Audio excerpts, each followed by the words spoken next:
자, 2016년도 이제 마지막 달력 벌써 6일이나 지났습니다. 올해가 참 증시에서는 가장 힘든 해를 만들지 않았느냐. 이유는 이제 어떤 전국의 갑작스런 불안, 최순실 사태, 누구도 정치권은 알고 있었지만 일반 대중 국민들은 전혀 알지 못했던 그 최순실 사태에 대한 부분들이 결국은 이 장면을 좀 만들어냈다, 이렇게 좀 받아들이셔야 될 것 같아요. 그러니까 그런 어떤 전국의 불안, 이런 것들이 조정의 빌미 충분히 될 수 있었고, 그 다음에 늘 언제나 얘기 드렸습니다만 유럽발 금융위기에 대한 부분들, 그러니까 이 유럽발 금융위기에 대한 부분들에 대해서는 늘 얘기를 드렸었죠. 그죠? 그게 어떤 지금 단기적인 조정을 만들어 나가고는 있다, 이렇게 좀 받아들이셔야 될 것 같아요. 그러니까 그 단기적인 조정을 만든 것도 결국은 핑계거리가 있어야 되잖아요. 그죠? 그 핑계거리가 있어야 되는데, 거기서 보면 결국은 유럽발 금융위기 자체를 어떤 핑계거리로 잡지 않았느냐. 그래서 그런 반세계화의 현상과 맞물려서 지금 그렇게 나타나고 있다. 거기에 대한 논거는 이렇게 적어놨습니다. 칼럼, 신화통신에 기고하고 있는 칼럼에 적어놨는데, 어떤 상징적인 의미의 위아더 월드는 끝났다라는 얘기를 하고 있죠. 그래서 제가 반세계의 현상으로 이 위아더 월드가 의미 자체가 무색해졌다. 지구촌, 이 위아더 월드는 세계는 하나, 뭐 지구는 하나, 우리는 하나, 뭐 이런 어떤 개념으로 지구촌 개념으로 나왔었죠. 그죠? 이게 1985년도 제작된 노래인데, 사실 이 이후에 난민을 돕기 시작하고 그런 여러 단체들이 생겨나기 시작하면서 위아더 월드라는 곡도 인기가 있었지만, 실제로 뭐 여러 기구들이 생겼어요. EU 통합기구 만들어졌고, G20 재무장관 회의, 뭐 아시아 태평양 경제협력체 APEC부터 시작해서 전부 이제 경제 공조화 현상까지, 즉 어떤 마음적으로 공조하는 것이 아니라 경제까지 공조한다는 현상까지 나오기 시작하면서 굉장히 분위기를 좋게 타고 가고 있었습니다. 그런데 이걸 간과한 거죠. EU의 이혼 숙려 기간, 제가 언제는 걔들이 디볼스 할 수밖에 없다, 즉 이혼할 수밖에 없다 얘기인데, 뭘 간과했느냐면 결국은 불평등과 불균형을 참아야 하는 어두운 측면에 대한 경험 부족입니다. 우리가 결혼을 하면요, 다르게 살아왔던 사람이에요. 나는 열심히 돈 버는데 집에서 놀고 있는 것 같은 거예요. 그죠? 그럼 거기서 갈등이 생기죠. 근데 집에서 놀고 있는 게 아니라 집안일도 되게 힘듭니다. 근데 그걸 이해는 못하는 거지.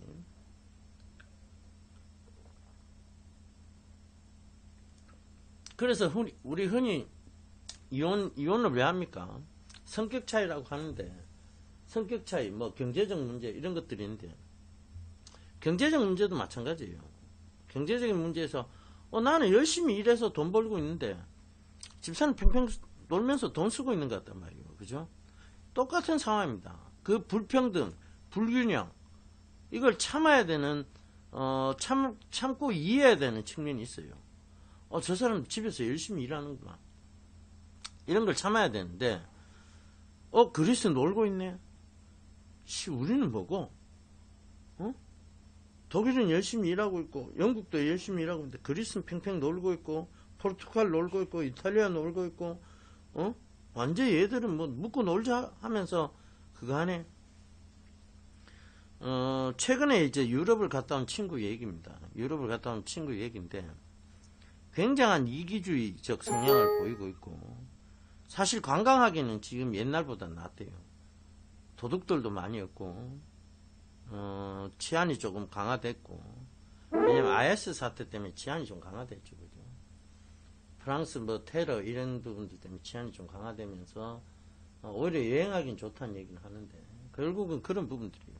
그러니까 이제 그런 부분들이 시장에서 어찌됐든 그들이 이제 자체적으로 살기 위해서 그런 거죠. 이탈리아도 굉장히 치안이 좀 많이 강화되었다, 이런 얘기들 하는데, 그런 이제 불평등, 불균형의 부분을 참아야 되는 그런 부분들이 경험 부족입니다. 그게 이제 이혼이라는 최대 위기 속에 놓이게 된 거 아니냐는 얘기고.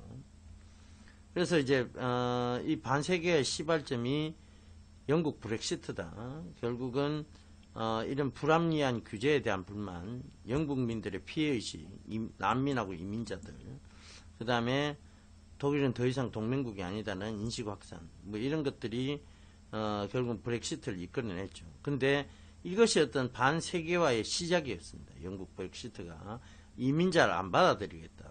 그죠? 거기서 신자본 이기주의 시작, 도널드 트럼프 미국 대통령 당선되면서 이 사람 역시 멕시코 이민자에 대한 막말, 자국에 대한 이익만 국수주의의 막말, 이렇게 되면서 오히려 아웃사이더인 도널드 트럼프가 당선이 된 거죠. 그죠? 근데 이 브렉시트와 트럼프의 영향은 이제 시작에 불과하다 얘기했죠. 그죠? 브렉시트, 프랑스에서는 이미 초강경 우파냐, 강경 우파냐. 초강경 우파인, 마린 르펜, 이 사람이 초강경 우파고, 강경 우파는 프랑스와 피용입니다. 이 두 이강 구도로 가고 있는데, 어찌됐든 우양우라는 거. 그렇다 보면, 이제, 금융권 부실이 드러나오기 시작하겠죠. 엑시트를 하기 시작하면 이제, 돈을 빌려놓고 돈을 안 갚겠다는 상황이 생긴 거예요. 배째라.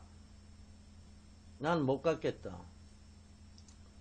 배째라. 너가 빌려주긴 했지만 나는 갚지는 못하겠다. 배째라. 디폴트죠. 그러면 이제 이 피그스 국가, 포르투갈, 이탈리아, 그리스, 스페인 이들 역시 엑시트의 가능성이 벌써 이탈리아 엑시트에 대한 얘기들이 나오고 있죠. 그죠?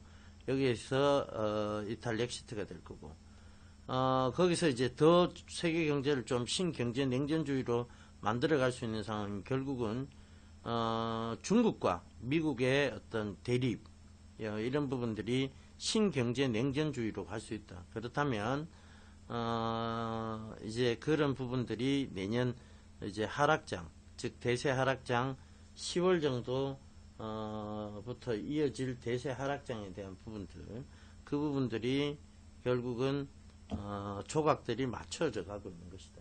이렇게 좀 받아들이시면 될 것 같아요. 자, 결국은 뭐 실리 외교죠, 그죠? 여기에 대해서 우리는 대외 수출 의존도가 굉장히 높은데 그럼에도 불구하고 어느 한쪽에 서버리면 지금 중국으로부터 사드 압박을 받는 것과 같은 이제 그런 사태가 또 벌어지겠죠. 그래서 제가 여기도 적어놨습니다. 신라 미실의 시대가 아닌 아주 과거로 돌아갔다는 얘기예요. 그죠? 아주 과거로 돌아간 신라 미실의 시대가 아닌 순실의 시대를 수습해야 되는 또 어이없는 국내적 정치적 상황 이런 것들이 내년 경기에 대한 더 불안감 이런 것들이 조성될 수밖에 없는데 그것을 풀어나갈 수 있는 것은 결국은 실리주의 외교다. 그래서 중국하고도 좀 눈치를 봐가면서 대중 수출에도 문제가 없게 하고 그 다음에 어찌됐든 대미 수출에도 좀 문제가 없게 하는 서로 간의 실리를 따지는 그런 실리 외교 정책이 필요하지 않느냐. 지금 일본 같은 경우에는 완전히 미국적으로 붙었죠. 그죠? 중국하고는 좀 대립각을 세우고 있고 어찌되었건 자 다시 올라온다 해도 피해야 할 산업군 즉 밝혀졌던 현실화 등에 아직 시간이 있다. 그 다음에 아직 글로벌 초저금리라는 스탠스가 유지되고 있다. 그러니까 이걸 스탠스를 한꺼번에 바꿀 수 없다고 얘기 드렸었죠. 그죠? 그래서 그럼에도 불구하고 대유럽 산업 의존도가 높은 쪽은 피해야 되는데 중국 소비재 쪽인 화장품, 밥솥, 대형 유통사 등이 될 것이며 한류 콘텐츠 제작인 대형 기획사 등이 또 특히 피해야 할 산업군이다.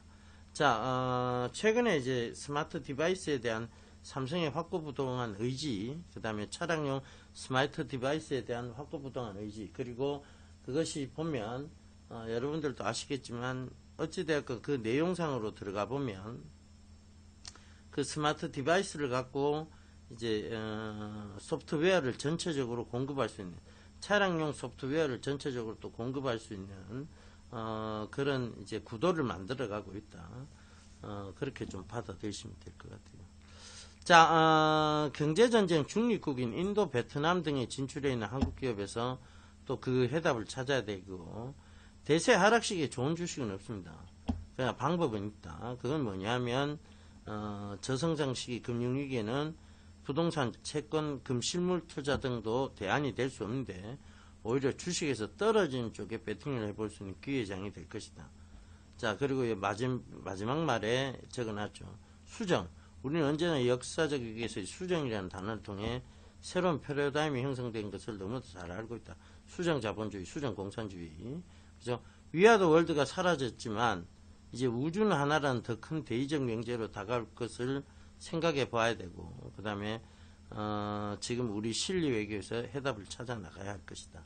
이런 얘기를 마무리를 지었습니다. 그러니까 요 내용들도 한번 여러분들 보시면 괜찮을 것 같아요. 그죠? 제가 나름 창작의 어떤 고통을 가져가면서 적었던 내용이니까 잘 한번 보세요. 내년 경제 운영은 6개월 시한보다 정책 방향제 새 정부 출범 세판짜기 불가피하다. 자, 4차 산업혁명 보호무역주의 대형 땜질식 그칠 우려가 높다. 결국은 지금 경제가 좋지 못하다는 걸 계속 얘기를 해주는 거예요. 이탈 렉시트죠. 이탈리아 유로 탈퇴가 덮지나 이탈리아 개헌 부결에 렌치 총리가 사퇴하고 유로화 급락, 글로벌 경제 충격 불가피하다. 뭐 이런 얘기들이 지금 나오고 있습니다. 자, 이게 이탈 렉시트로 그냥 이탈 렉시트가 지금 바로 될 수는 없어요. 그죠? 그런데 그럼에도 불구하고 이 이탈 렉시트 렌치 총리가 이제 뭐 어찌됐든 퇴임을 하더라도 이탈 렉시트가 바로 진행될 수는 없습니다. 조기 총선에서 오성운동과 북부리그가 국민투표 예설을 몰아 약진한 이탈리아에서는 영국에 이어 EU 탈퇴 움직임이 본격화될 것으로 보인다. 내년입니다. 그죠? 내년에 치러질 선거. 자, 이탈 렉시트에 대한 부분들은 결국 내년 얘기예요. 그래서 제가 계속 얘기 드렸던 게 왜 유럽발 금융위기가 내년으로 압축을 좀 시켜야 되느냐에 대한 부분에서는 결국은 내년도 이제 펼쳐질 그런 부분들을 좀 살펴보셔야 될 것 같아요. 결국은 내년도에는 이런 것들이 좀 본격화될 수 있지 않느냐, 그렇게 좀 받아들이셔야 될 것 같아요. 청와대 박 대통령 4월 퇴진 수용할 것 이러면 오늘 4차 담화 할 수 있다면 얘기 나오는데, 자, 그럼 조기 총선에 대한 부분들이 또 나오겠죠. 그죠? 조기 대선에 대한 부분들이 트럼프 TPP 퇴짜 틈타 중국주도 RCEP. 근데 4월에 하야를 한다. 4월에. 그럼 지금 바로 이제 어떤 대선 구도로 가야 된다는 얘기인데, 그죠? 어찌됐든 대선 선거판도 지금 참 위기설은 어차피 내년 10월은 맞는데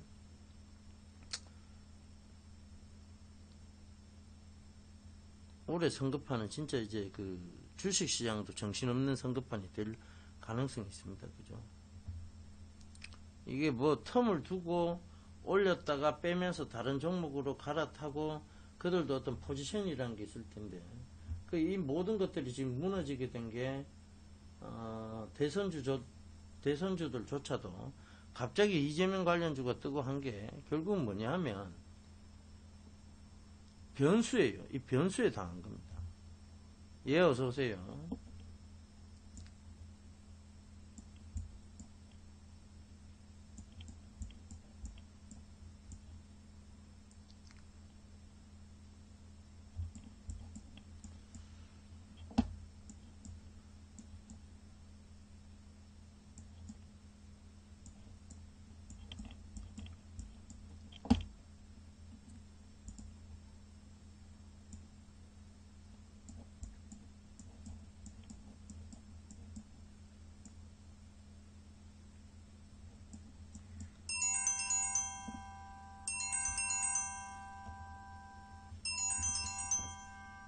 예, 예, 예, 예, 예, 예, 예. 뭐 때문에 그러세요? 예, 오십시오. 예, 필요합니다. 저희 지금 7명. 예. 예.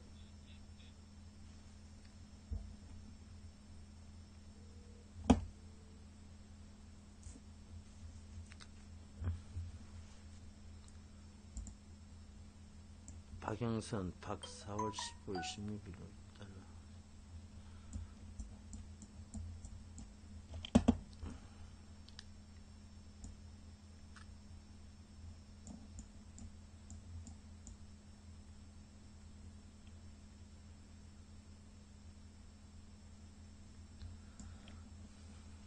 까덕까덕 계속 나옵니다. 어찌됐든. 이게 얼마나 저질러 놓은 일이 많으면 이렇게 까덕까덕 계속 나옵니까? 그죠?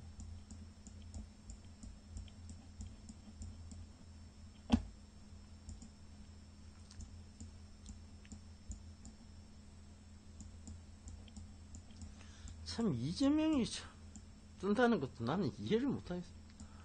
참, 우리나라 정치판이 참 개판이다 하는 얘기가, 개판 5분 전이다 하는 얘기는 맞는 것 같아요. 이재명 후보가 지금 뭐 3위까지 올라간다. 그러니까 이제 이재명 후보 자체도 자기가 어떤 이 라디오 인터뷰에서 그런 내용을 얘기했어요. 지금 전 세계적으로 이래 지금 아웃사이더가 당선되는 그런 일들이 있지 않느냐. 결국은 국민들이 원하는 말을 함으로 해서 원하는 것을 던져줘야 된다. 뭐, 이 말인지 껌인지 모르겠습니다만, 어찌됐든,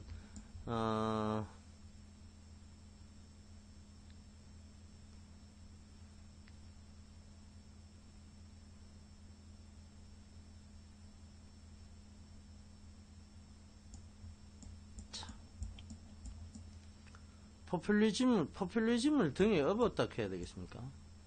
등에 업고 지금 뭔가를 하려고 한다는 거, 그렇게 받아들여야 될 것 같아요.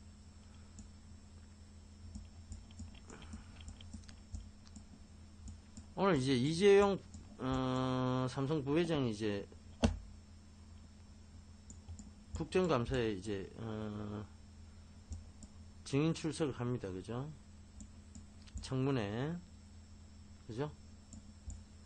청문회지 참 국감이 아니고.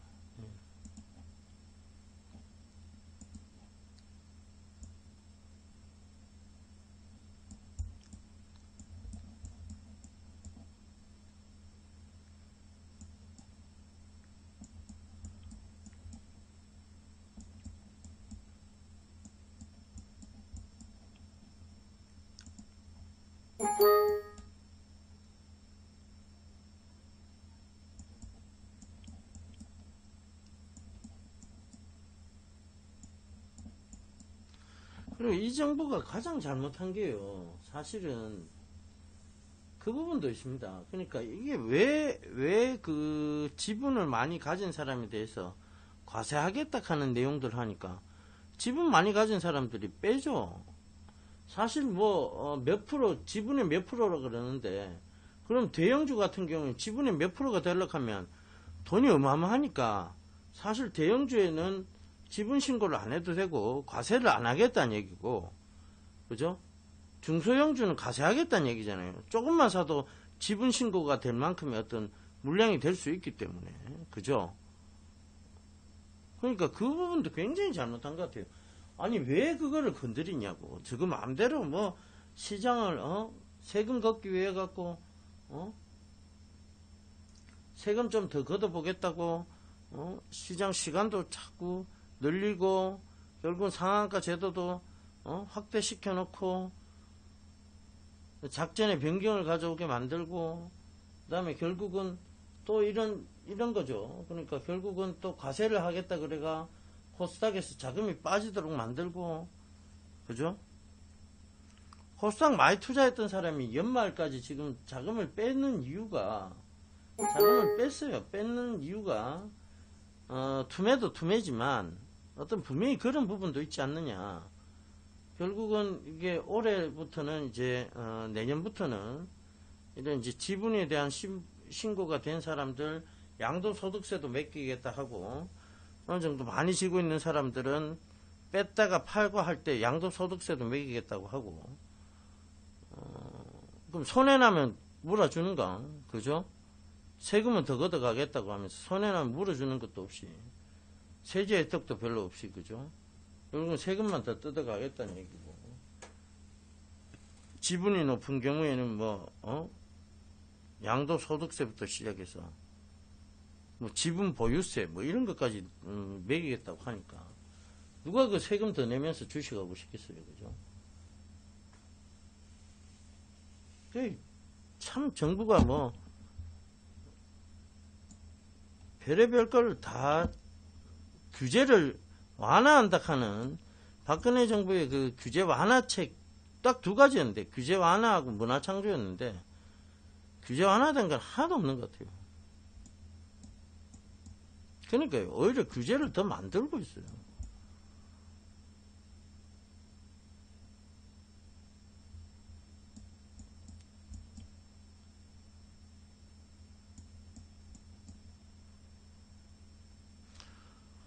오스트리아 대통령 선거에서도 극우파 노르베르트 호퍼 후보를 꺾은,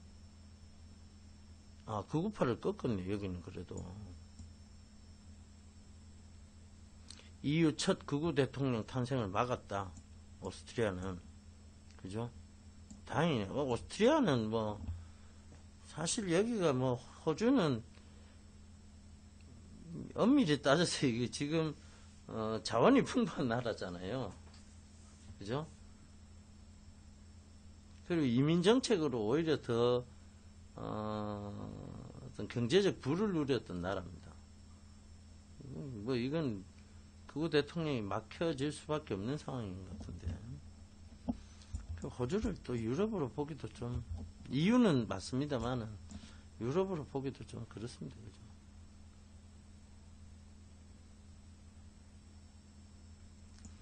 자, 미국과 중국이 이제 지금 계속 대립각이 세워진 차이인원 대만 총통과 통하는 것 때문입니다.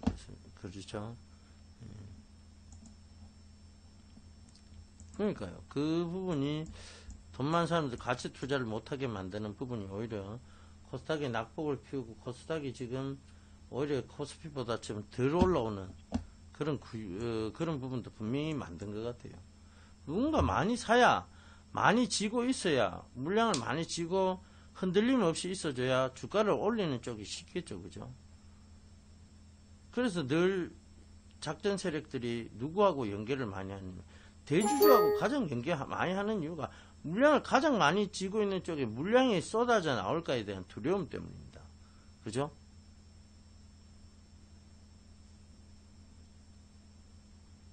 근데 이러면 진짜 물량 빼버리지. 이렇게 규제를 해버리면. 그죠? 자체를 없애야 돼요.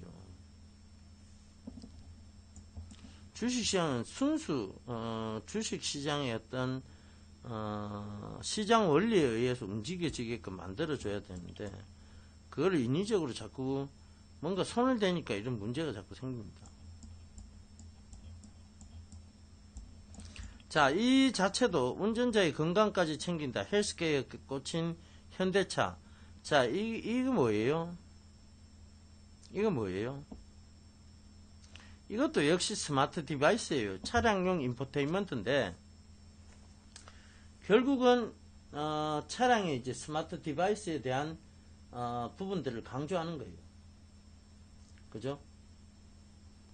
스마트 디바이스가 있어야 된다. 그래야, 이 스마트 기어하고 해서 유헬스케어까지, 그러니까 이제, 운전자의 갑작스런 사고, 예를 들면, 고혈압, 그리고 심장마비, 그죠? 그 다음에, 졸음운전, 그죠? 이 모든 것들을 갑작스런 사고를 막기 위해서, 이제 어떤, 이런, 현대모비스가 이제 이런 부분들을 연구하고 있다. 근데 이 연구가 아니고요. 앞으로 이제 이 스마트 디바이스, 즉, 차량 내의 스마트 디바이스를 확고히 그 미래 산업을 확고히 하고 가는 부분이에요. 그죠? 스마트 디바이스 없이 UL 스퀘어가 불가능하잖아요. 그러니까 그 부분도 생각을 해보라는 얘기예요. 결국은 이 모든 것들은 거기에 맞춰져 가고 있다는 거예요.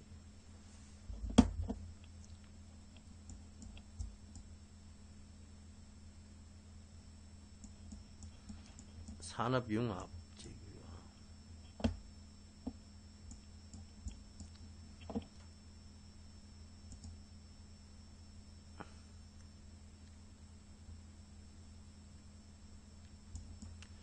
BMW 요새 2천만원 할인해 줍니다. 7 시리즈. 현금 2천만원 할인.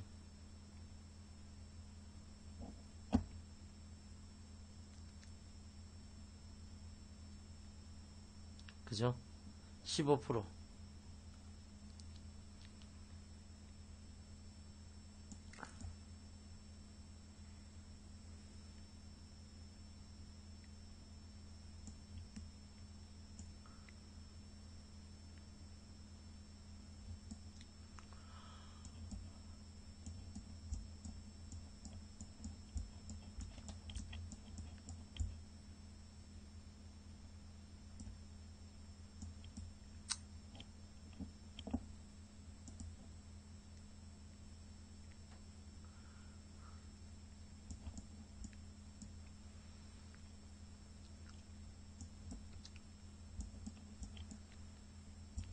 박근혜 대통령이 이게 최순실이 얼마만큼 많은 일을 벌였는지 박근혜 대통령도 잘 모르는 거야. 가만히 보면 이 사태에서 보면 여러분들 느끼잖아요. 그죠? 박근혜 대통령이 갑자기 나와갖고 최순실이가 없는 상황에서 LCT가 딱 터지니까 LCT 철저하게 조사하라 이래. 부산 쪽이고 자기 반대파 문재인도 그렇고 김무성도 그렇고 약간 관련이 있다 그러고 자기 반대파잖아요. 둘 다. 야당 내 반대파, 여당 내 반대파. 야당의 반대파 야당의 수장. 그 다음에 여당 내 자기 여당 내의 반대파 수장. 문재인 김무성을 동시에 노릴 수 있다고 생각하고 터뜨렸습니다. 그죠? 막 강하게 얘기했어요. 철저하게 조사를 했는데 알고 보니 최순실이가 다 건드리고 있었던 거예요. 그죠? 최순실이가 어디까지 이렇게 깊이 개입했고 어느 때까지 발을 뻗쳤는지 박근혜 대통령이 잘 모르고 있었던 거야. 거의 제대로 꼼꼼히 체크하지 않은 대통령의 모습이 여실히 여기서도 드러난다는 겁니다. 속았다라고 보기보다는 정말 모든 걸 그냥 최순실한테 맡겨놓고 자기 뒷전에 있었다. 예.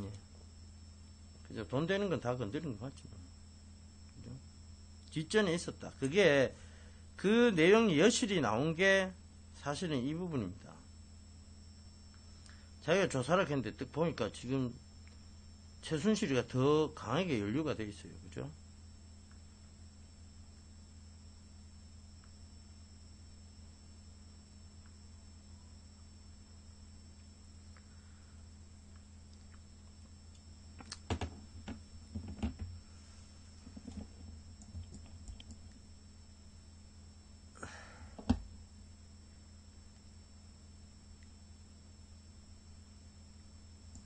그러니까 쓸데없이 공무원들을 막 진짜 머리도 안 좋은 애들 공무원들을 막 갖다 끌어붙이니까 이런 쓸데없는 규제 같은 걸 저거가 만들어내는 거예요. 돼도 안 하.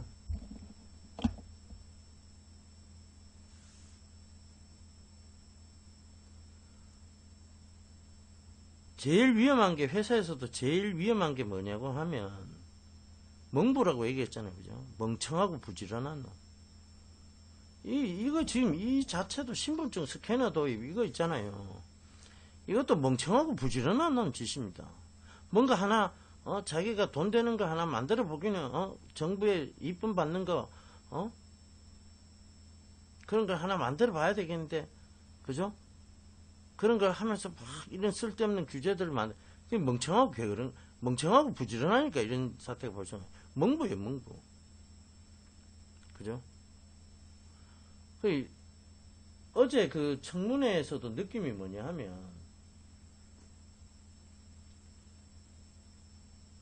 국회의원들 질이 정말 많이 떨어졌다. 옛날 청문회 보던가 하고 지금의 청문회 보는 거하고 정말 천지 차이다. 국회의원 질들이 진짜 많이. 중간중간에 제가 스마트폰으로 좀 봤는데 정말 국회의원 질 떨어졌다. 그 느낌 첫 번째. 두 번째, 멍청하고 부지런한 것들이죠. 근데 멍청하고 부지런한 것도 아니고 멍청하고 게으른 놈도 있는 것 같고 정말 아무것도 필요 없는 사족 같은 질문, 뱀 다리 같은 질문을 갖다 계속 던지고 있습니다.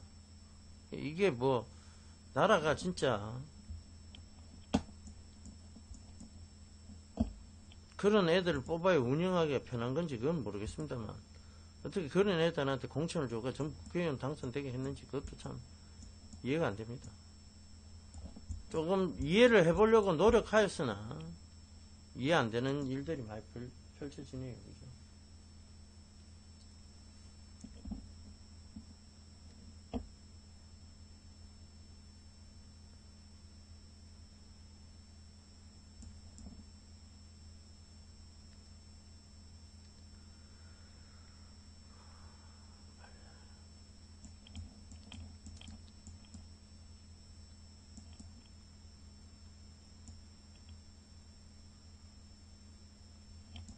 트럭심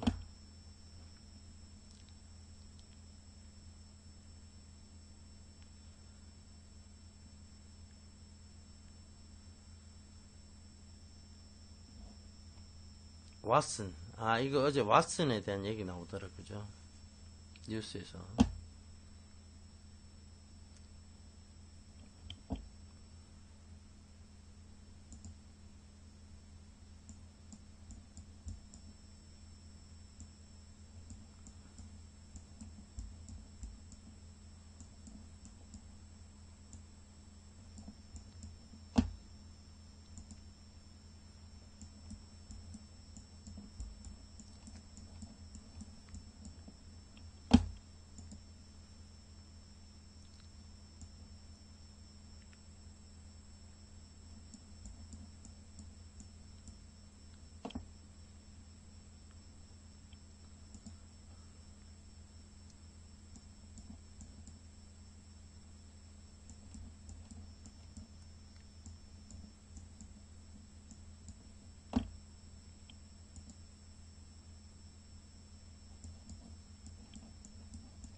자, 여기까지네요.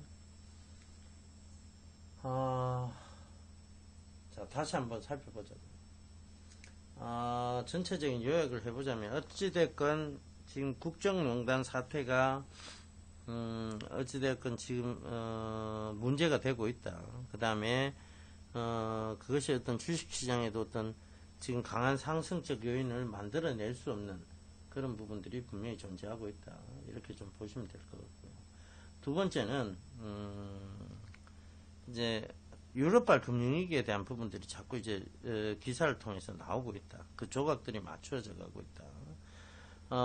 트럼프 이펙트조차도 지금 조금 전에 기사에서 나왔습니다만 지금 내년 6월 이후가 될 것이다. 자, 6월 이후가 될 것이다. 왜 내년 10월이 자꾸 초점이 맞춰져 가느냐 하면 결국은 이런 지금 여러 가지 대외적 변수 요인들의 집합되는 부분들, 뭐지라고 할 수 있는 부분들, 그때까지는 괜찮다라고 생각하다가 뭐지라고 할 수 있는 부분들이 어디서부터 등장하느냐면 내년 10월이라는 거죠. 그 다음에 어찌됐든 대선에 대한 부분이에요. 대선이 사실은 내년 12월 달에 있으면 10월까지가 어떤 대선주들이 올라올 수 있는, 그 대선주들이 올라오면서 시장 분위기를 조금 좋게 만들어 나갈 수 있는 그런 부분이었는데 지금 예, 알고 있어요. 그 지금 어떻게 됐냐면 이게 빨라지면 어찌됐든 내년에 대통령 후보가 나오게 돼버리면요, 그렇죠? 그게 좀 빠르게 진행이 돼버리면 결국은 이제 내년 시장에서의 대선주의 분위기 좋은 흐름을 타고 가는 것보다는 오히려 지금은 대통령 당선 이후에 이제 어떤 그런 기대감으로 한번 더 치고 올릴 수밖에 없는 상황을 만들 거예요. 왜냐하면 어찌됐든 얘들은 지금 내년이 분명히 리스크가 되는 걸 압니다. 그러면 주식 이대로 죽지는 않아요. 원래 주식 오르기 전에 동트기 전에 새벽이 가장 어둡다고 얘기하듯이 해가 지기 전이 가장 아름다워요. 그죠? 해가 지기 전이 가장 아름답습니다. 그 반대적으로 생각해야 돼요. 그러니까 결국 내년 시장이 급락이 나온다고 생각하면 내년에 슈팅을 한번 크게 나오고 어느 정도 해먹고 난 다음에 나갈 수 있는 요인들을 만들 거란 얘기라는 겁니다. 아시겠죠? 그죠? 그게 대다수의 관측이에요. 근데 그 관측들이 지금은 이제 내년에 해물 거라는 것보다는 내년이 불안하다를 외쳐서 오히려 개인들을 털어내게 만들었고 그 털어낸 물량을 가지고 얘들이 이제 한번 해먹기 위해서 제대로 올릴 거라는 것과 그 다음 다시 내년 10월쯤에 개인들이 못 모르고 따라 들어올 때 그때부터 이제 대세 하락은 시작된다라고 봐야 될 것 같아요. 자, 요렇게 시나리오를 잡아가시면 될 것 같습니다. 아직은요. 아시겠죠? 자, 질문 있으면 하시고요. 저는 또 11시에 요 근처에서 미팅이 있어요. 그러니까 뭐 크게 지금 바쁜 상황은 없습니다. 질문 있으면 하시고 올려놓으세요. 제가 그러면 지금 통화하는 중에도 또 보고 답변 드리도록 할게요.